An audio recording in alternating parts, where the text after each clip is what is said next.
찬송하시겠습니다. 찬송가 320장입니다. 찬송가 320장. 나의 죄를 정케 하사 주의 일꾼 삼으신 구세주의 넓은 사랑 항상 찬송합니다. 나를 일꾼 삼으신 주 크신 능력 주시고 언제든지 주 뜻대로 사용하여 주소서. 내게 부어주시려고 은혜에 귀하신 주의 은혜 채워주사 능력 있게 하소서. 나를 일꾼 삼으신 주 크신 능력 주시고 언제든지 주 뜻대로 사용하여 주소서. 죄의 짐을 풀어주신 주의 능력 크도다. 나를 피로 사신 예수 내 맘속에 오소서. 나를 일꾼 삼으신 주 크신 능력 주시고 언제든지 주 뜻대로 사용하여 주소서. 주여 내게 성령으로 충만하게 채우사 생명수가 강물처럼 흐르게 하옵소서. 나를 일꾼 삼으신 주 크신 능력 주시고 언제든지 주 뜻대로 사용하여 주소서. 아멘. 갈라디아서 2장 1절에서 10절 말씀입니다. 갈라디아서 2장 1절에서 10절.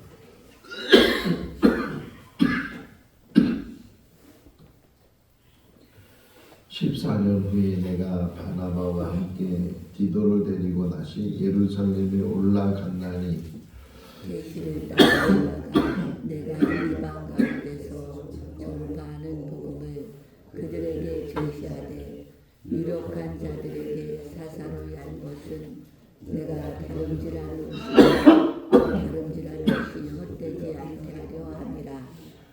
그러나 나와 함께 있는 헬라인 디도까지도 억지로 할례를 받게 하지 아니하였으니 이는 가만히 들어온 거짓 형제들 때문에 그들이 가만히 들어온 것은 그리스도 예수 안에서 우리가 가진 자유를 보고 우리를 종으로 삼고자 함이로되 그들에게 우리가 할례시도 복종하지 아니하였으니 이는 복음의 진리가 항상 너희 가운데 있게 하려 함이라. 유력하다는 것은 물론 어떤 이들이든지 내게 상관이 없으며 하나님은 사람을 외모로 취하지 아니하시나니 저 유력한 이들은 내게 의무를 더하여 준 것이 없고 도리어 그들은 내가 무할례자에게 복음 전함을 맡은 것이 베드로가 할례자에게 맡은 바 같은 것을 보았고 베드로에게 역사하사 그를 할례자의 사도로 삼으시니라. 또한 내게 역사하사 나를 이방인의 사도로 또 기둥같이 여기는 야고보와 게바와 요한도 내게 주신 은혜를 알므로 나와 바나바에게 친교의 학수를 하였으니 우리는 이방인에게로 그들은 할례자에게로 가게 하려 함이라. 다만 우리에게 하나님 자를 기억하도록 부탁하였으니 이것은 나도 본래부터 힘써 행하려 왔노라. 아멘. 할렐루야. 아멘.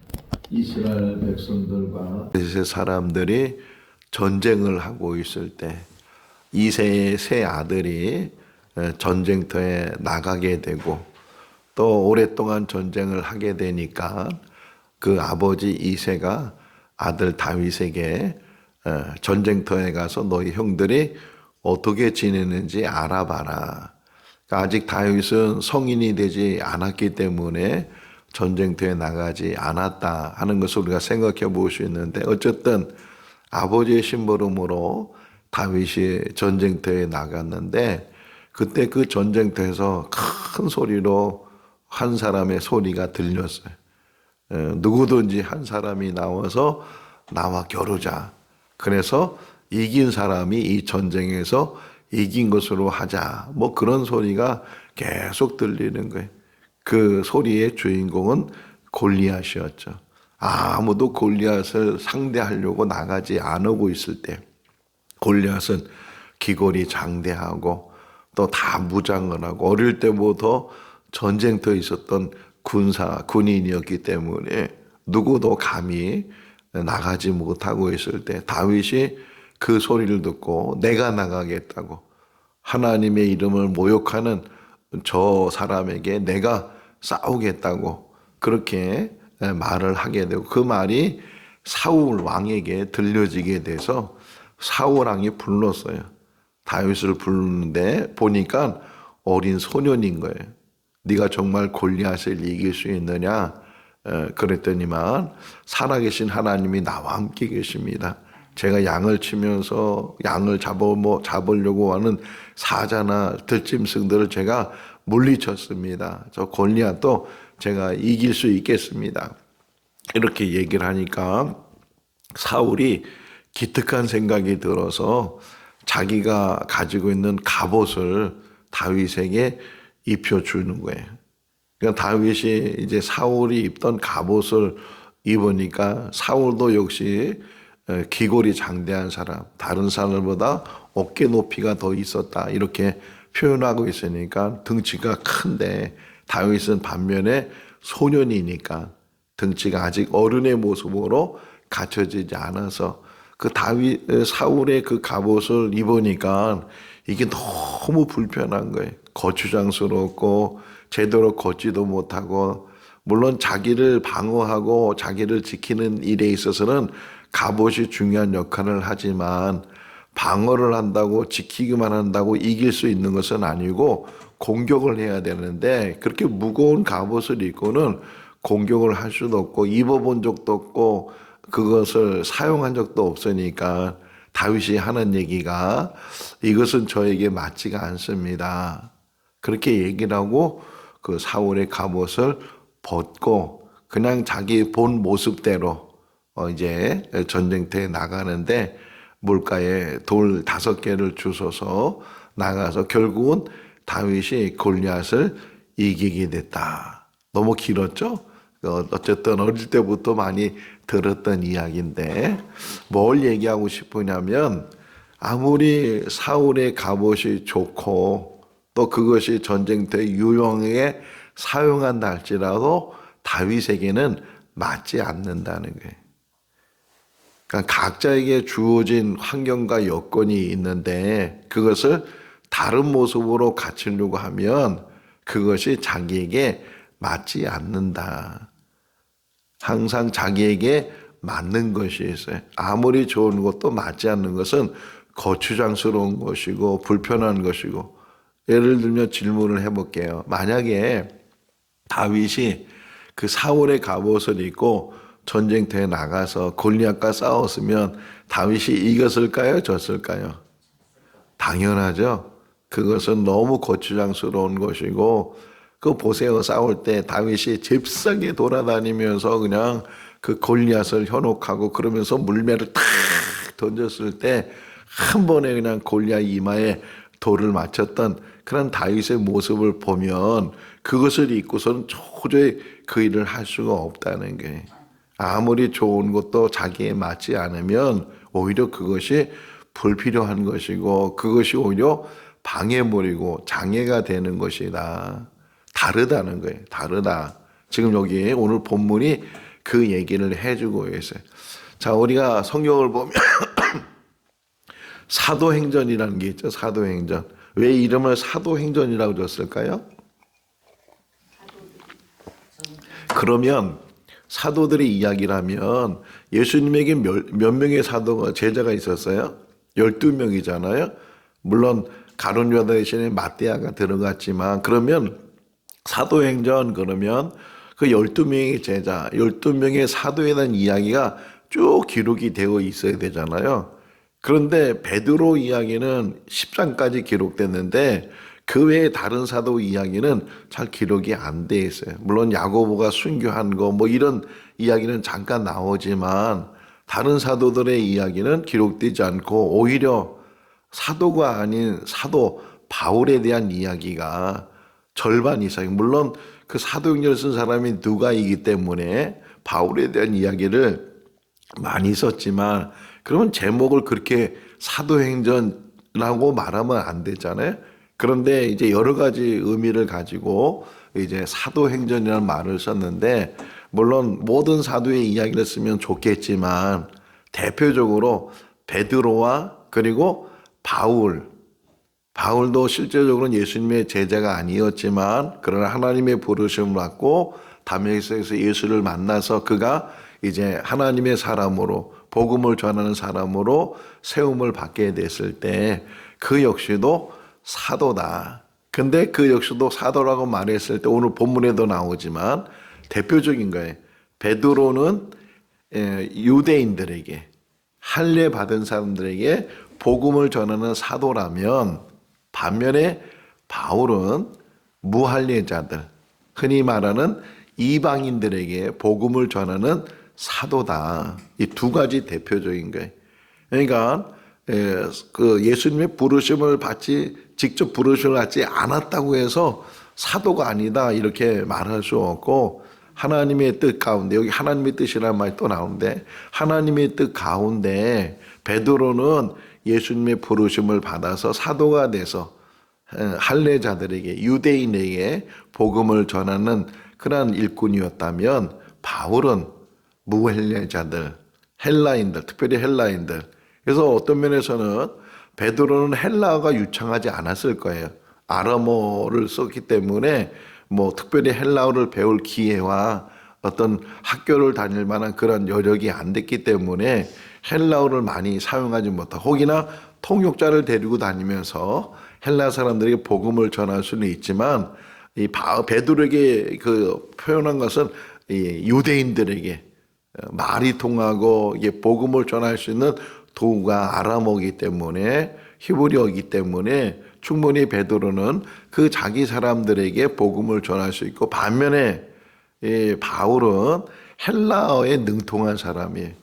헬라어에 능통한 사람이기 때문에 어디를 가든지 누구를 만나든지, 당시는 지금은 미국 영어가 공통어로 되어 있지만 그 당시에는 헬라어가 공통어로 되어 있으니까 헬라어에 유력한 이 바울을 하나님께서 택해서 유대인이 아닌 무할례자들, 이방인들, 특별히 헬라 사람들에게 복음을 전하게 했다. 다른 거예요. 다르지만 그러나 똑같은 게 뭐냐? 복음을 전하는 일은 똑같다는 거예요. 하나님의 뜻을 따라서 하나님께서 주신 사명을 가지고 복음을 전하는 그러한 일을 하게 됐다. 오늘 본문의 시작이 뭐냐면 14년 후에 이렇게 말하고 있잖아요. 뭐 성경을 보면 몇백 년이 뛰어넘기도 하고 그런 이야기가 성경에 기록되어 있지만, 또 어떤 면에서는 14년이 지났다라는 말은 짧은 기간이 아니잖아요. 옛날 우리나라 말에 10년이면 그는 오랜 세월을 표현하는 거예요. 10년 정도는 오랜 세월이 지나면 강산도 변한다. 그런 표현인데 요즘 뭐 한 달이면 강산이 변할 정도로 그냥 급속하게 변화가 생기는데 어쨌든 14년 후에 이렇게 표현한 것은 굉장히 많은 시간이 흘렀다라는 표현이고 그러면서 예루살렘에 가게 됐는데 그때 동행한 사람이 바나바. 자, 바나바가 등장하면 안디옥 교회가 연상이 돼야 돼. 안디옥 교회에 파송을 받고 그 바나바가 다소에 가서 바울을 불러서 동역자로 세우고 이렇게 이제 안디옥 교회에서 주님의 일을 감당했던 이 두 사람이 예루살렘에 갔다. 자, 그런데 또 한 사람이 이름이 나와요. 디도라는 사람이 또 나오죠. 디도도 데리고 갔다. 그러니까 안디옥 교회만 있었던 것이 아니고 디도는 선교 여행을 통해서 만난 동역자예요. 선교 여행을 통해서 만난 동역자였기 때문에 바울과 바나바가 적어도 선교 여행을 했구나. 그러니까 14년 후라는 것을 좀 추론해 보면 사도행전 15장에 나오는 예루살렘 교회에서 공의회가 일어났을 때 그때 바울과 바나바가 거기에 참석을 하게 되는데 바로 그 사건을 지금 이 갈라디아 서신에 표현을 하고 있구나 하는 것을 알 수가 있고 또 디도를 설명하죠. 우리가 디도서를 보면 디도에 대한 이제 내용들을 좀 볼 수도 있지만 여기 믿음의 아들 디도를 데리고 갔는데 이 디도는 유대인이 아니라는 게 유대인이 아닌데도 불구하고 이 디도에게 할례를 주지 않았다. 이런 표현이 나와요. 할례를 주지 않았다. 그런데 또 이 디도처럼 믿음의 아니라고 말하는 디모데가 있죠. 디모데는 2차 선교여행을 통해서 루스드라는 곳에서 이제 만나서 동역자로 했는데 이 디모데를 설명할 때는 그의 어머니는 유대인이고 그의 아버지는 헬라인이다. 이렇게 표현하고 있어요. 그러면서 이 디모데는 할례를 받지 않았어요. 아버지가 헬라인이기 때문에 이 할례를 받지 않고 바울을 만나게 됐어요. 물론 신실한 사람이고 또 어머니로부터 또 외할머니로부터 하나님의 말씀을 어릴 때부터 배운 사람이지만 할례를 받지 않았다는 얘기예요. 근데 그때는 바울이 이 디모데에게 할례를 받게 해요.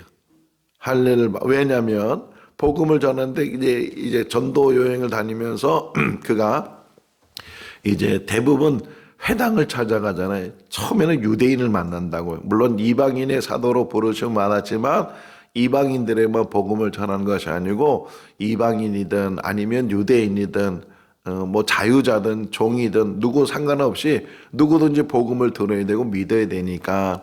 근데 또 이 유대인들이 시비를 걸어서 할례도 안 받은 사람이 이런 시비에 걸릴까봐 어머니가 유대인이니까 디모데는 할례를 받게 했다는 게. 자, 근데 오늘 본문에는 디도는 할례를 받지 않게 했다. 그 이유가 뭐냐? 할례가 구원의 조건이 아니기 때문에 그 설명을 지금 하고 있어요. 왜 예루살렘 공회가 일어났어요? 예루살렘 교회에 보니까 이방인들이 예수 믿고 구원받았다고 하는데 자기들 생각에는 할례를 받아야지 율법을 가지고 있어야지 어떻게 할례도 안 받는 사람이 구원을 받느냐 뭐 그런 논의가 막 계속 일어나고 있을 때 이 바울과 바나바가 거기에 참석을 한 거예요.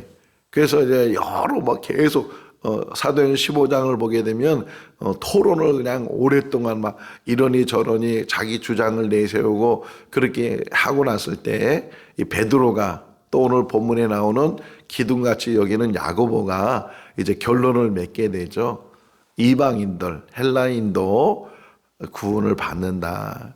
근데 구원을 받는 조건이 할례를 받고 나서 구원을 받는 것이 아니고 할례를 받지 않아도 그러니까 구원은 오직 예수 그리스도를 구주로 믿었을 때 믿음으로 구원을 받는 것이지 어떤 행위나 꼭 유대인이 돼서 구원을 받는 것은 아니다. 대신에 구원받은 사람은 삶 속에서 조심해야 될 부분들이 있다. 뭐 피를 먹지 말아야 되고 목매인 건 먹지 말아야 음행하지 말아야 되고 우상의 점을 뭐 이런 조건들은 내세웠지만 이것도 역시 구원의 조건은 아니고 구원받은 사람이 이 땅에 살면서 구별된 삶을 살아야 된다 하는 것을 이야기를 해준 그 얘기를 하는 거죠. 디도가 할례를 받지 않고 나의 동역자가 된 것은 할례가 구원의 조건이 아니기 때문에 예수를 그리스도로 영접하고 예수를 통해서 거듭난 사람은 구원에 이르는 것이다. 그러면서 내가 전하는 이 복음의 진리는 하나님께서 나에게 깨닫게 하신 것이고 또 나만 이 복음을 전하는 것이 아니고 하나님이 세운 모든 사람들, 특별히 베드로도 이 복음을 유대인들에게 전하고 하나님께서 나를 또 이방인들에게 이 동일한 복음을 전하게 하셨다. 오직 예수가 구주이시고 예수를 통해서 죄사함을 받게 되고 예수를 통해서 우리가 하나님의 자녀로 인침을 받게 되고 사도 요한이 표현할 때 아주 쉽게 그러면서 정확하게 표현한 게 영접하는 자 곧 그 이름을 믿는 자는 하나님의 자녀가 되는 권세를 주셨다. 영접하고 그 이름을 믿는 거예요. 믿음을 통해서 하나님의 자녀가 되는 권세를 주셨다. 근데 아직도 이렇게 그 교회에 유력한 사람들, 교회의 기득권을 가지고 있는 사람들 중에는 그 믿음을 온전히 깨닫지 못하니까 자꾸만 행위를 내세우고 그 행위 통해서 율법을 지키는 일, 그리고 할례를 받는 일, 이런 것들을 자꾸만 강조하다 보니까 뭐라고 표현했어요? 2절에 3절에 보게 되면 4절에 보게 되면 거짓 형제들 이런 표현이 나오죠. 거짓 형제들이 가만히 들어와서 우리를 넘어뜨리려고 하고 우리의 자유를 엿보고 우리를 자기들의 종을 삼으려고 뭐야? 자기들 지시에 따라야 되고 자기들 주장에 따라야 되고 자기들이 원하는 대로 움직여야 되고 그렇게 삼으려고 하는 그런 악한 일들이 있는데 하나님께서는 그걸 원하지 않으신다. 하나님께서 원하시는 것은 누구든지 예수를 구주로 영접해서 그래서 구원에 이르도록 베드로후서 3장 10절 말씀에 보게 되면 하루가 천년 같고 천년이 하루 같다. 그 설명을 하면서 하나님이 원하시는 게 있는데 모든 사람이 다 거듭나고 죄사함을 받아서 구원받기를 원하신다. 하나님이 원하시는 것은 유대인만 구원시키려고 예수를 보내는 것이 아니고 예수님이 이 땅에 오신 것은 모든 사람들을 구원하기 위해서. 예수님이 태어나기 전에 이제 마리아가 성령을 통해서 잉태를 하게 되고 그리고 요셉이 그 사실을 알게 돼서 이제 가만히 정원하는 것을 이제 파혼시키려고 했을 때 천사가 요셉에게 나타나서 마리아가 성령을 통해서 잉태를 하고 아들을 낳을 건데 그 아들의 이름을 예수라 하라 이렇게 말하면서 그 뜻을 설명하죠. 예수의 뜻이 뭐라고요?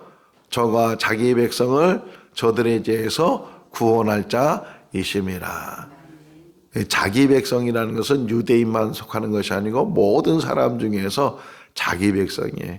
그 모든 사람들의 자기 백성에서 죄사함을 받게 하고 구원에 이르게 하는 거다. 그 일을 위해서 베드로를 세우고 바울을 세우고 또 우리들을 세웠다 하는 것을 설명을 해주고 있어요. 그러면서 8절 한번 읽어볼까요? 베드로에게 역사하사 그를 할례자의 사도로 삼으시니가 또한 내가 역사하사 삼으셨느니라. 할렐루야. 각자의 역할이 달라요. 각자 하는 일이 다르고 그런데 이 사람은 옳고 저 사람은 옳지 않다라고 판단하거나 이렇게 분별하지 않도록 늘 조심해야 된다.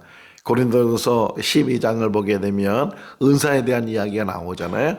성령께서 여러 가지 은사를 통해서 사람들에게 각 재능에 따라서 은사를 주셨다. 그런데 한 가지 은사가 아니고 여러 가지 은사고 혹 지체로 설명할 때 이제 우리는 여러 가지 지체 속에서 한 몸을 이루겠는데 똑같은 지체가 아니라는 거예요. 똑같은 지체만 있다면 사람의 모습을 가질 수 없잖아요. 다 다른 것처럼 다른 지체지만 연합해서 그래서 한 몸을 이루는 것처럼 우리 각자가 하는 일이 다른데 그 하는 일들이 다 연합해서 하나님의 뜻을 이루는 것이고 그리고 복음의 역사라고 하잖아요.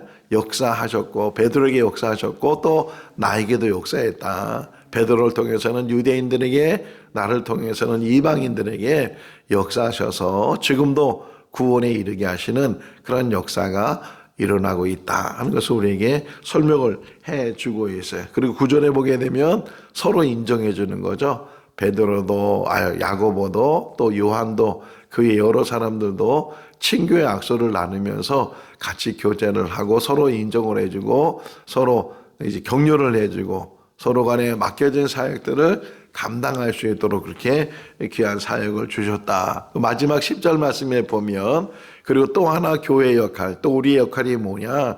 구제라는 거예요. 구제. 교회는 구원을 위해서 세워진 공동체인데 그 구원만 얘기하는 것이 아니고 또 어려운 사람들, 힘든 사람들 교제하도록. 이거는 오래전부터 모세 시대부터 하나님께서 이스라엘 백성들에 당부한 거죠.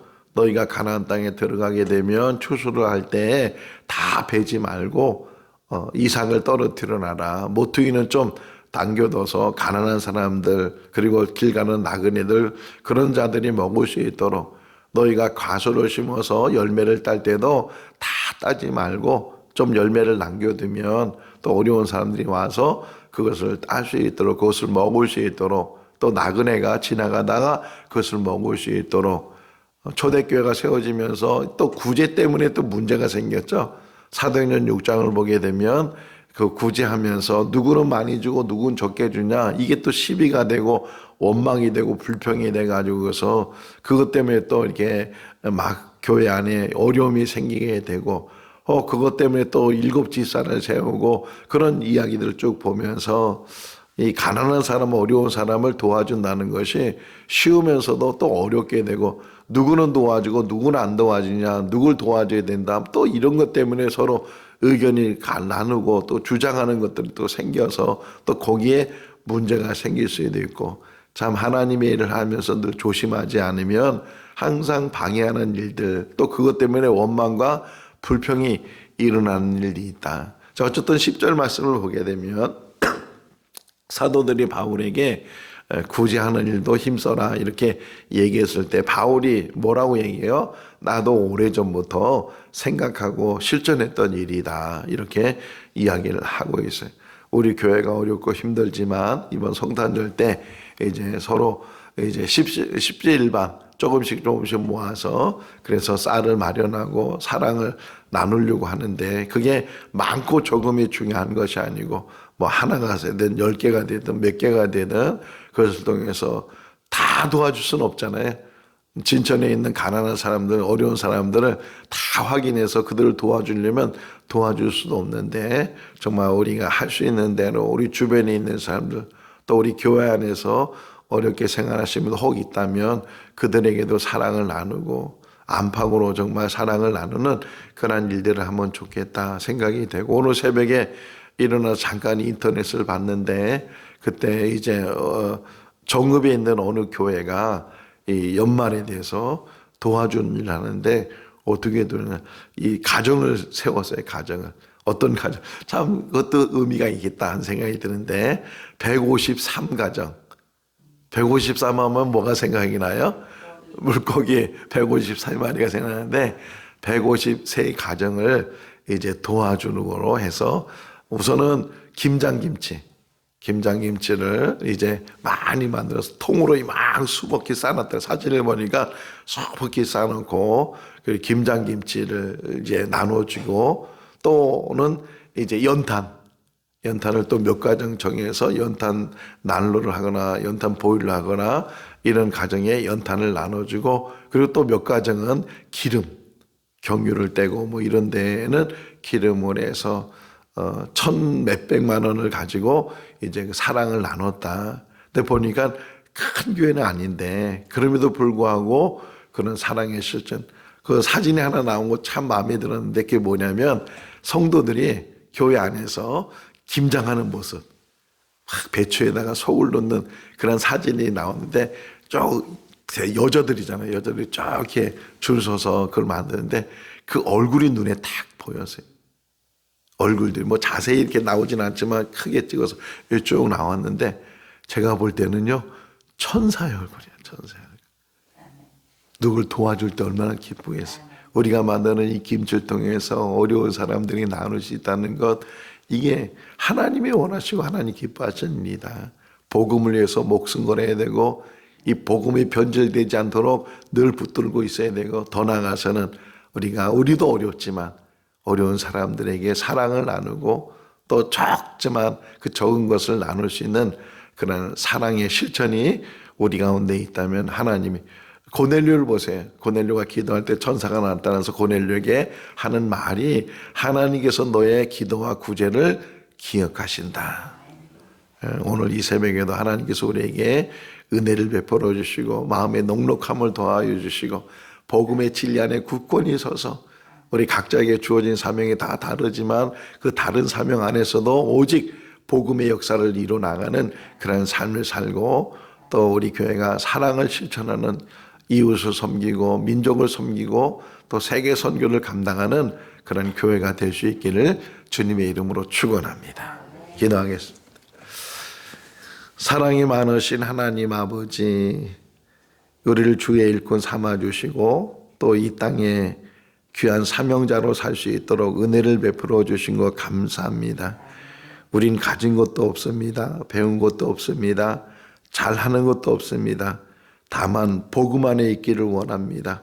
하나님의 장중에 붙들리기를 원합니다. 하나님의 도구가 되고 하나님의 일꾼이 되고 오직 충성하고 오직 순종하고 주의 선하신 뜻을 이루는 삶을 살기를 원합니다. 없는 가운데서도 사랑을 나눌 수 있는 마음을 주셔서 선한 사마리아 사람처럼 강도를 만난 사람에게 국률한 마음, 불쌍한 마음을 가질 수 있는 우리들 되게 하여 주시고, 작은 것도 나눌 수 있는 귀한 마음을 허락하여 주시옵소서. 또 이게 성탄절 때 또 우리가 어려운 이웃들에게 사랑을 나누려고 합니다. 주님, 그것이 하나님의 뜻이 되게 하시고 하나님의 사랑의 실천이 되게 하시고, 또 작은 것이지만 그들에게 도움이 되고 기쁨이 될 수 있도록 은혜로 덧입혀 주시옵소서. 오늘 하루의 삶도 지켜주시기를 간절히 바라옵고 예수 그리스도 이름으로 기도하옵나이다. 아멘. 마쳤습니다.